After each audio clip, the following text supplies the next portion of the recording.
Warning: the following program may contain material not be suitable for all audiences. Listener discretion is advised.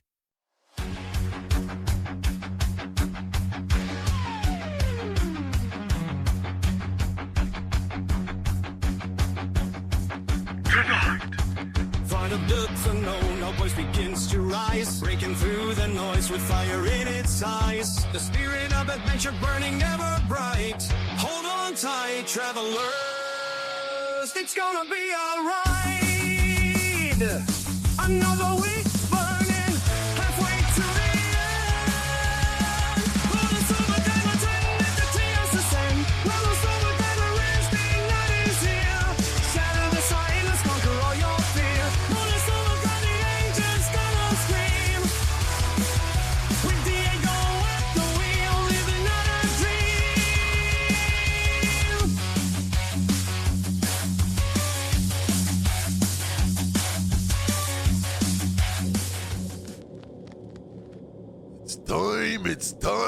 It's time to find out with Diego. Let's go. Ooh, yeah. On this episode of Bonus Overdrive Wednesday, for over 20 years, our guests have consistently delivered a brutal barrage of the heaviest hits metal has ever heard. No fluff, no filler, no compromise, just pure rhythmic devastation from the Metalcore titans of Washington, D.C. Brace yourselves. We are now entering the Age of Ruin. All this plus more. Please welcome our new friends and first-time guests. This is Age of Ruin. My friends, welcome to Bonus Overdrive Wednesday. Thanks for having us. I'm Daniel. I play guitar in the band. This is Hendrik on drums behind me.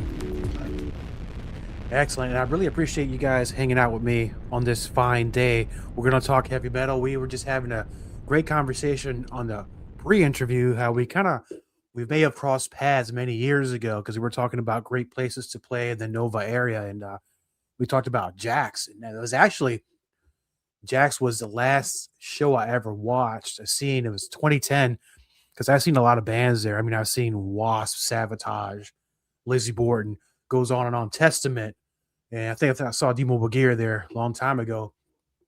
Times change, venues change as well, but I was doing a lot of internet trolling, which is the main thing I do on this show, to find information and find guests. And you guys popped up for some reason real quick, and I got in there. I said, I got hooked from the first song. So I got to have these guys on. So here we are, Age of Ruin. Thanks again for being on the show. And I know that the band has a very long history. We're going about around 20 years, correct? Yes.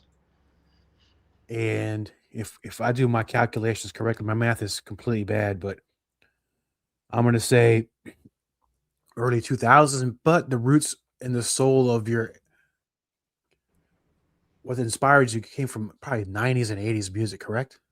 Well, the band really truly formed in 1998, but we were young. I mean, it formed right out of high school, and our bass player was actually still in high school in his last year when we formed. So we didn't really get out and start playing until 99, 2000 was the first year. And then 2001 was the first tour that we booked and went on. So by then we had a full-length album out, and we were about to put an EP out on a label out of North Carolina called Tribunal Records. So, but yeah, I think your observations are astute. You know, we draw a lot of inspiration from the new wave of Swedish heavy metal that was coming in the 90s. Carcass, At the Gates, early Dark Tranquility, and then In Flames.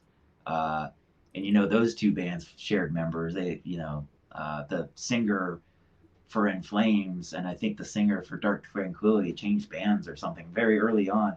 But that was something that we drew a lot of inspiration from, but also the hardcore scene. And that's where I connected with Hendrik and some of the other guys that we still play with today, is through hardcore and punk rock. So we're a metal band, but we were a metal band that played in the hardcore scene a lot.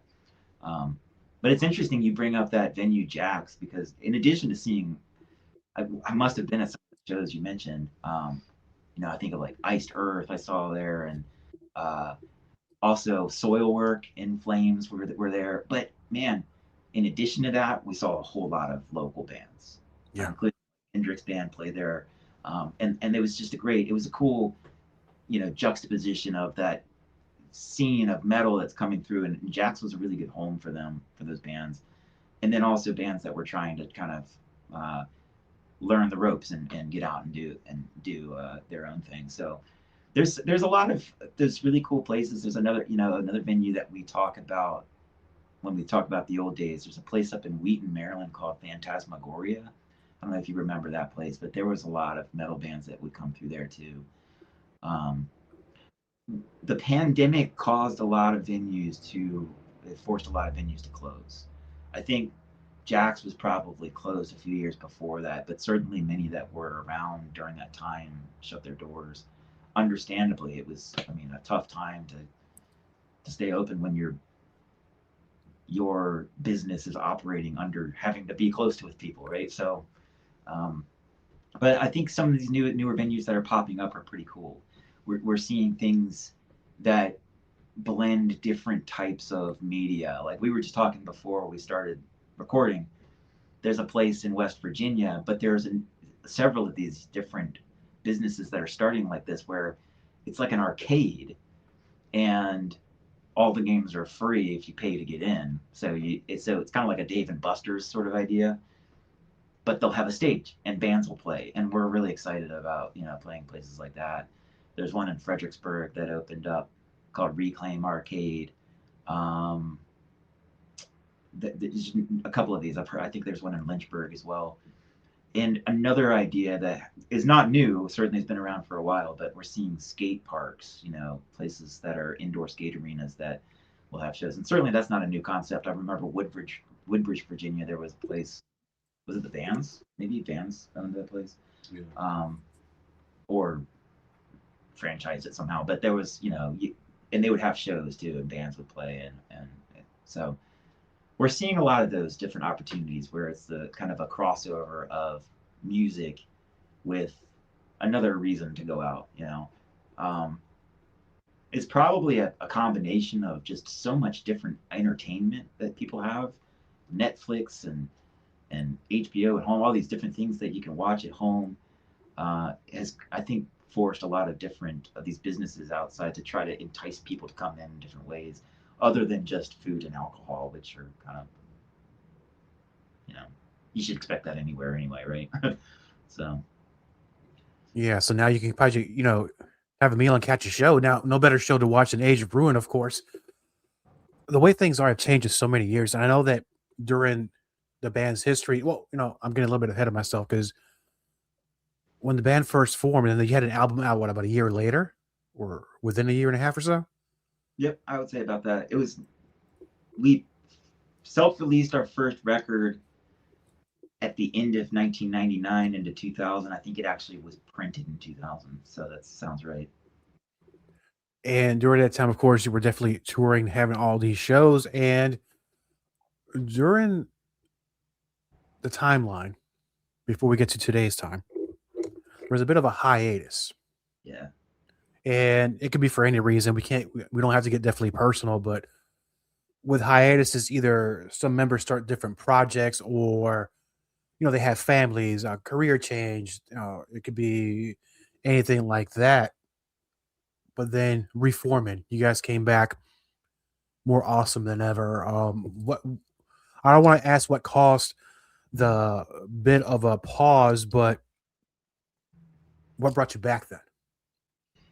I'll tell you exactly what it was. Was in 2016 and 17, I started playing guitar with uh, the guy that played drums in Age of Ruin at the very beginning, with no intent to start to rekindle the band. It was really just to write some songs and have some fun. And as we started piecing the songs together, and we brought some, then the other bass player who was also one of the original members of the band, Christopher, we realized it was really kind of just sounded like Age of Ruin, and we wanted to kind of continue to pursue that. Um, that was right before the pandemic, and then that disrupted a lot of things. And so after the pandemic, we wanted to keep moving, and that's when we met up with Hendrik, and really, I would agree with what you said. I think this band is way stronger now than it ever was. Um, the only reason for really sticking with the name at that point was just that it felt like the same band. It felt like we had just like we never skipped a beat. We just picked up and started writing the same songs.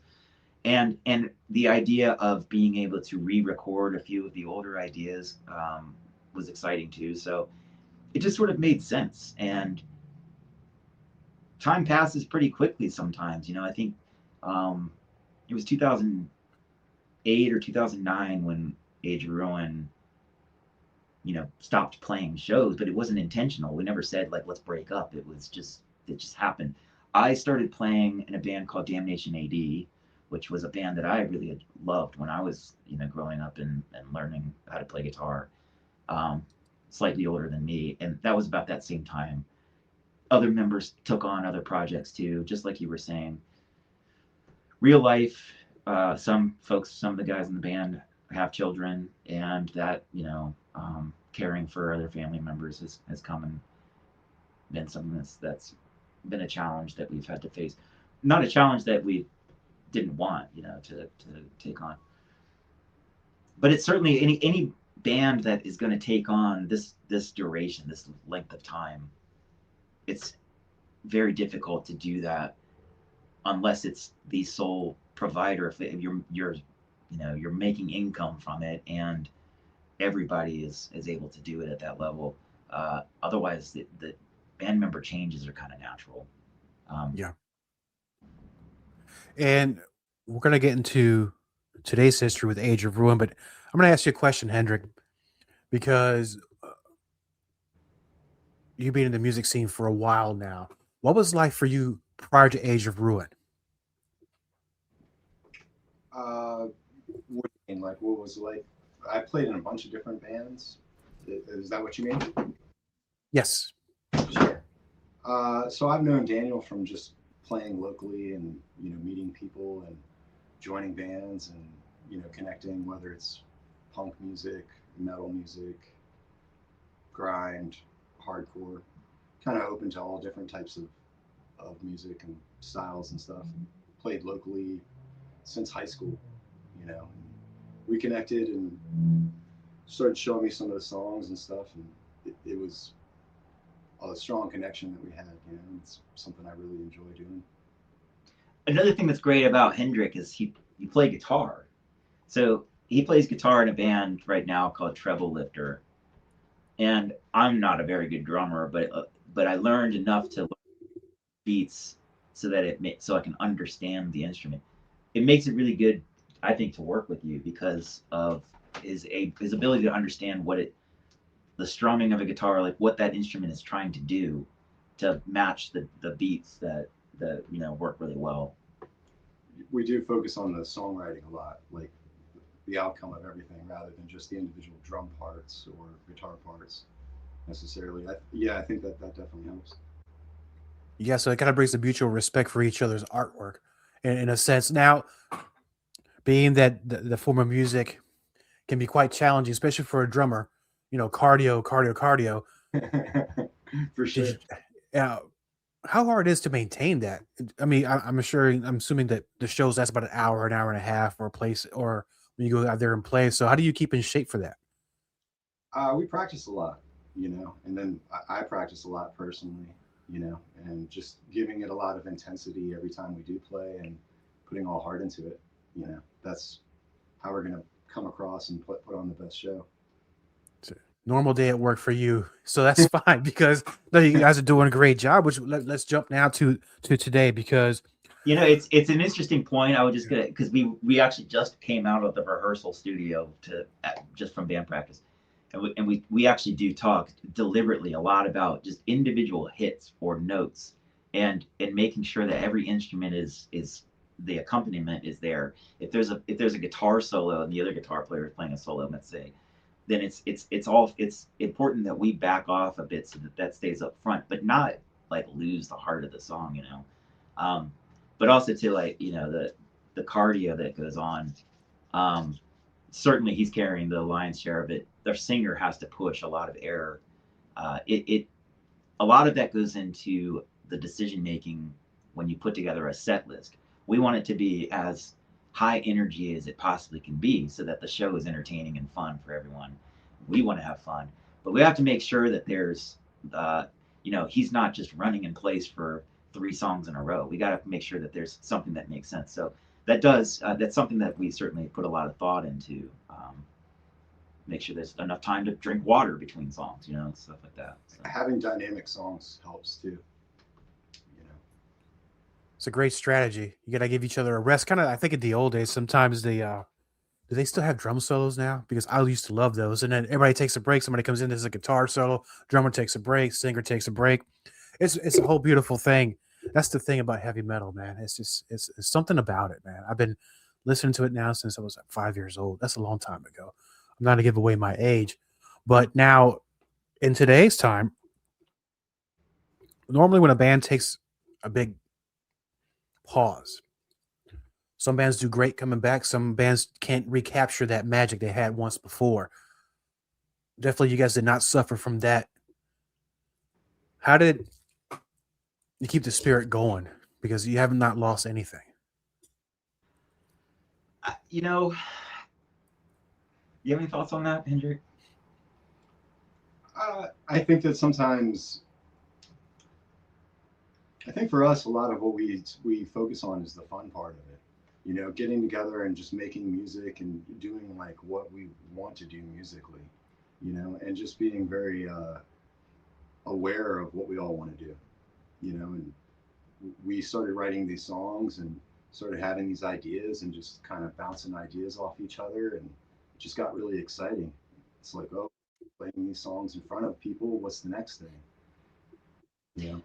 I think and I can hear it in you telling your stories, Diego. We just love music. We love what it's. Um, some people are drawn to video games. Some people are drawn to gardening. Some people are drawn to whatever your passion, your hobbies are. This is what we love to do, and it's just we hear things like maybe a little differently. When we go to see a band play, sure we love the entertainment aspect, but a lot of times we're taking notes. Like, oh, what's that guy doing? I think I want to pull it. So you draw from some of that inspiration, and um, uh, it's also just this ambition that I know personally. Um, I I really want to play the guitar. This is what I really want to do, and I want for people to be able to hear it, so that that drives me to market it and get into the business side of it. And then we have to make sure that we're performing live so that we can potentially meet some new people that have never heard the band that we might convince to become a listener. It all goes into it, and once you realize how much work you got to put into it, the only way we can do it is if it's fun, because we're not making millions of dollars playing these songs, so it's got to be fun. Same here. I'm making $0, but I do it for the love of the art. Mm. It's And a huge reward at the end of the yeah, day. When I would say this to any other musician, young bands, whatever, you put that record out. Once it's out, that's a huge accomplishment. uh, you know After that, a lot of the hard work begins of trying to market it. None of us are salesmen. That's not what we've wanted to do. That's kind of what you have to do to sell your music, is to convince people, you've got a limited amount of time in your day to listen to music, and I want you to compel you to choose 3 or 4 minutes and listen to an hour song. That's a big ask, and so it becomes somewhat of a sales job in a way. Um, but you find fun ways to do that, and you share the excitement and the energy that we've got, and what the cool things we're doing while we're doing it, and all the fun bands we're meeting on the road, and the opportunities we get along the way. It makes a good story. But it's really just make, and in order to do that, boy, we got to take care of ourselves. We have to make sure and take care of each other. You see when somebody's uh, feeling fatigued, or you can just see that in each other because we know each other so well. Hey man, I need to come in, pitch hitter right now. The guy behind the merch table obviously is suffering, so you jump in and you just help each other out. It makes it a lot easier. It becomes a family, you know. You stole the words out of my mouth. It's not only a business, it's not only a band, it's also a family. And we all like to take care of each other. You know, we're in our own bubble. Want to make sure we're all doing well. And if we can go back in time, because we're you were talking about the love of playing your chosen instrument, and it's gonna be one of those real generic questions somebody would ask a band. I'm gonna be guilty of that right now because now I'm curious as to who inspired you to pick up that guitar and who Slash, inspired you to start playing drums. slash. I got appetite for destruction in the fourth grade, and I had to pick up a guitar after that. Monster album. I love that album. It was Dave Grohl. Nirvana. Yeah, seeing him smash the drums, I was like, oh man. And being around so long, I mean, as I've been around for a long time and not in the music scene, but as appreciation of the music scene, because there's a difference. And you're all being accomplished musicians. Metal, especially, has been kind of like a Richter scale for the last 30 some years. Is up, is down, is up, is down. The 90s, we got kicked in the balls a little bit. And then, but things kind of went back to the way they're supposed to be, back to the underground. Europe was putting out these massive festivals, these great bands were still playing. The US was a little bit behind on some things. It started picking up. How is the music scene? What is the landscape looking in today's time? Because I know you're out there, you're putting in the work. How is it looking? You know, there's always good and bad in it. I mean, so back then, there was no way to really get your music into stores, you know, into Tower Rec. It's hard.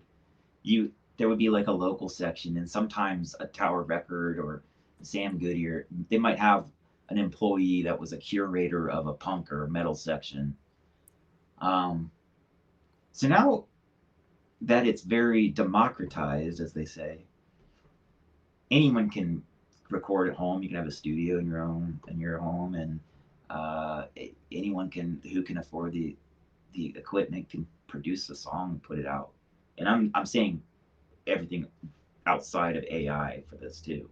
Of course, anybody can create an AI song, right? And that's even let's for now we're getting into another story. But now the different challenge is not that you can't get your music out; it's that everyone can. And so you're nothing but a drop of water in an ocean of other musicians. I think that's a really good problem to have personally, because I think, as we've seen, it's raised the bar for musicians. All of us have to work harder to make the music sound better, to edge your music a little, and you learn more, right? You learn mixing techniques, you learn different ideas from other musicians that way, and collectively, all of us are growing to be better. Like every other band is becoming better and better. That's a that's a sweet problem to have, right? Um, but it certainly poses a challenge because we want our music to be heard too, and now we are just a small fish in a giant pond. Um, Certainly, the economics of the world drive a lot of that too. It's very expensive to be a musician today compared to just like gas prices are Hmm. 3 or 4 times what they were 20 years ago when we were, touring. I mean, our first tours, we were paying $1 a gallon. Yeah. That doesn't happen today. And the same thing is true of stopping to get food, lodging, all of that. It's just more expensive. But on the flip side, the quality of the equipment that younger musicians can purchase today is so much higher. We went to a local show last night, heard some hardcore bands that did this pop-up show at a skate park yesterday, and they had these tiny PA speakers. I'm not exaggerating. They were probably the size of my head, and they were loud enough, and a show like that you couldn't have even carried the PA speakers to the skate park uh, to be loud enough for what they were doing. So, I think there's pros and cons that are always out there, and it's just a matter of trying to um, swim in your lane and catch the current um, and yet still be unique and stand out amongst everything else. But Yeah.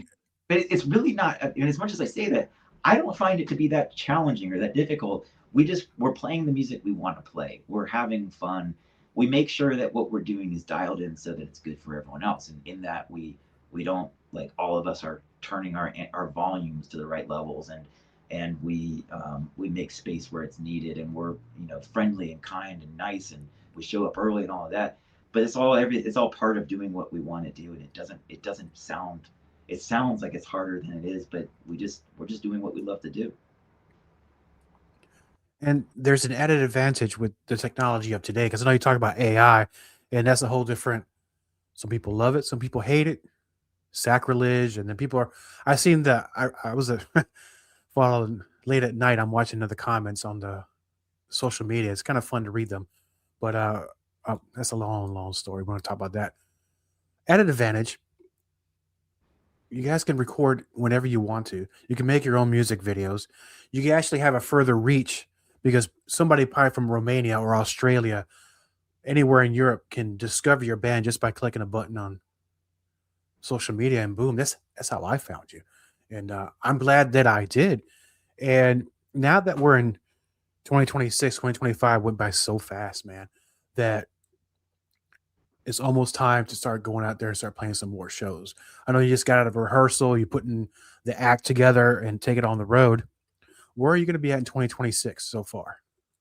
Okay, we have a few shows lined up so far. We've got the first one is next Saturday. We're playing in Washington D.C. at the Pocket. 1 week later, we're in Salisbury, Maryland at Lurking Class Skate Shop, which I was mentioning. Skate shops being one of those. Uh, our guitar player is going out to the NAMM show in California for a week. So anyone that's out at NAMM can meet Casey. He's doing a couple of performances out there, but he'll also just be out hanging out. And then a week after that, we play in Alexandria, Virginia. Then we have a show in Richmond with Filth. So some of these shows are starting to pile, or they haven't been entirely announced yet either. So everything I've said so far has been announced. The day before we play Richmond, we're playing out in West Virginia at that pinball place. That one has not been announced. Then we got some stuff that's in the books, not entirely firmed up. So the plan is to go to Puerto Rico towards the end of the spring. We got some dates on the East Coast that we're going to do, and then we're looking at the summer to do a longer tour. Wow, man, that's my old stomping grounds, Puerto Rico. We'll talk about that. I'll tell you some good tourist places to go to and some good food to eat. So it won't cost you too much money, at least the food won't. Looking for food, believe me. And now, La comida. la comida. Eat some tostones, some empanadas, you'd be good. Now, if I were to hang out with you one day, or let's just say I'm a fly on the wall in the tour van, the RV, the bus of Age of Ruin, and it's a long trip. It doesn't matter who's in charge of the tape deck. What's playing? Oh boy, we actually have. It's funny you say that. The band has on Spotify. We have our own playlist that we maintain. We do it and we share it out to the public. It's Age of Ruin Picks you can find it on our Spotify page. But we actually keep that curated for ourselves. We share it out to everyone else so that if you're a fan, you wanted to see what we listen to and where we draw our inspiration from, you can do that. But there's a lot on that list. Everything from old hardcore like Converge and Coalesce and Botch to newer stuff. Sleep Token is on that list. The new Megadeth track that they just dropped a couple weeks ago for the new record.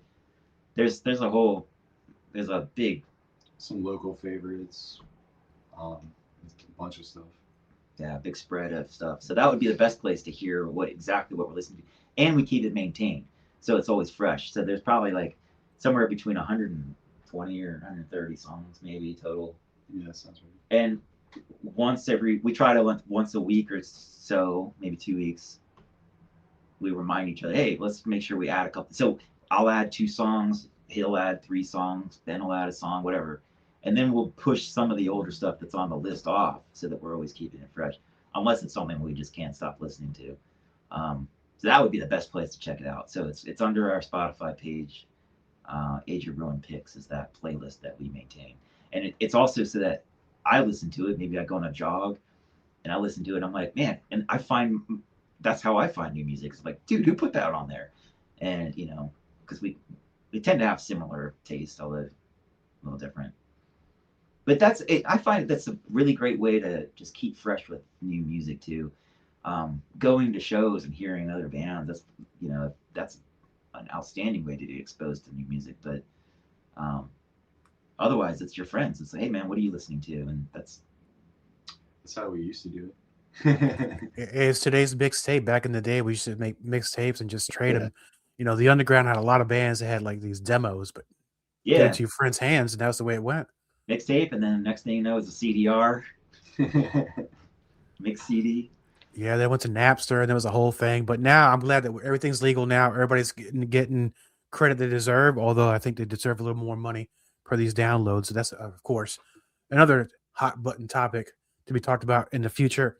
And now comes to my favorite part of the song, also for their friends, the listeners of Bonus Overdrive Wednesday. We get to play actually one of your songs, and this one, Ghosts We Carry.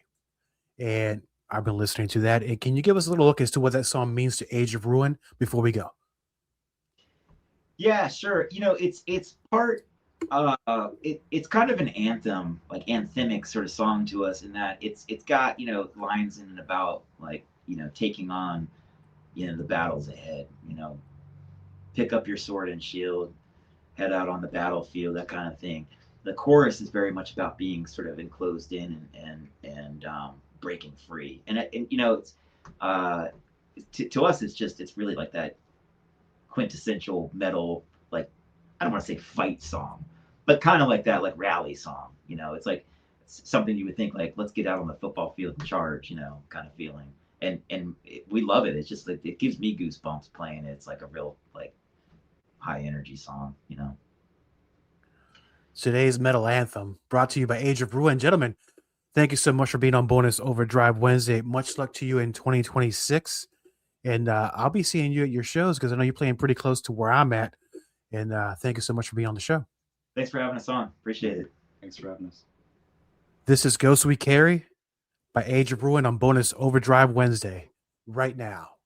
Watch this candle burn, dancing in the darkness. Eyes watch from all around, waiting for something.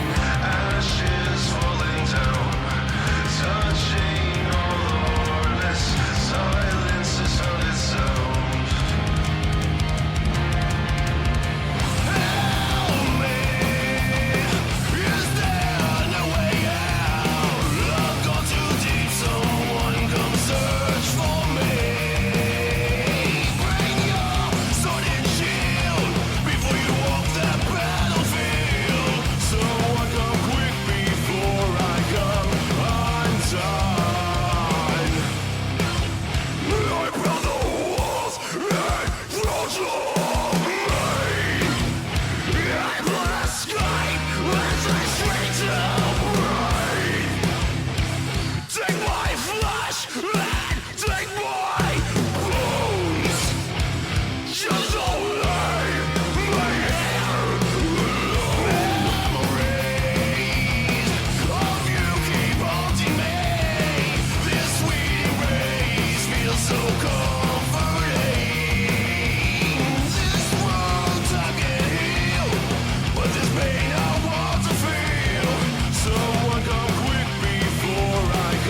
All content on this broadcast is a property of Diego the Podcaster and is served directly from our servers with no modification, redirects, or rehosting. All celebrity impersonators are paid performers. The impersonated celebrities do not endorse or promote any views or opinions expressed by our guests, Diego the Podcaster, or Bonus Overdrive Wednesday. The information shared on Bonus Overdrive Wednesday is provided on an as-is basis, with no guarantees of completeness, accuracy, usefulness, or timeliness.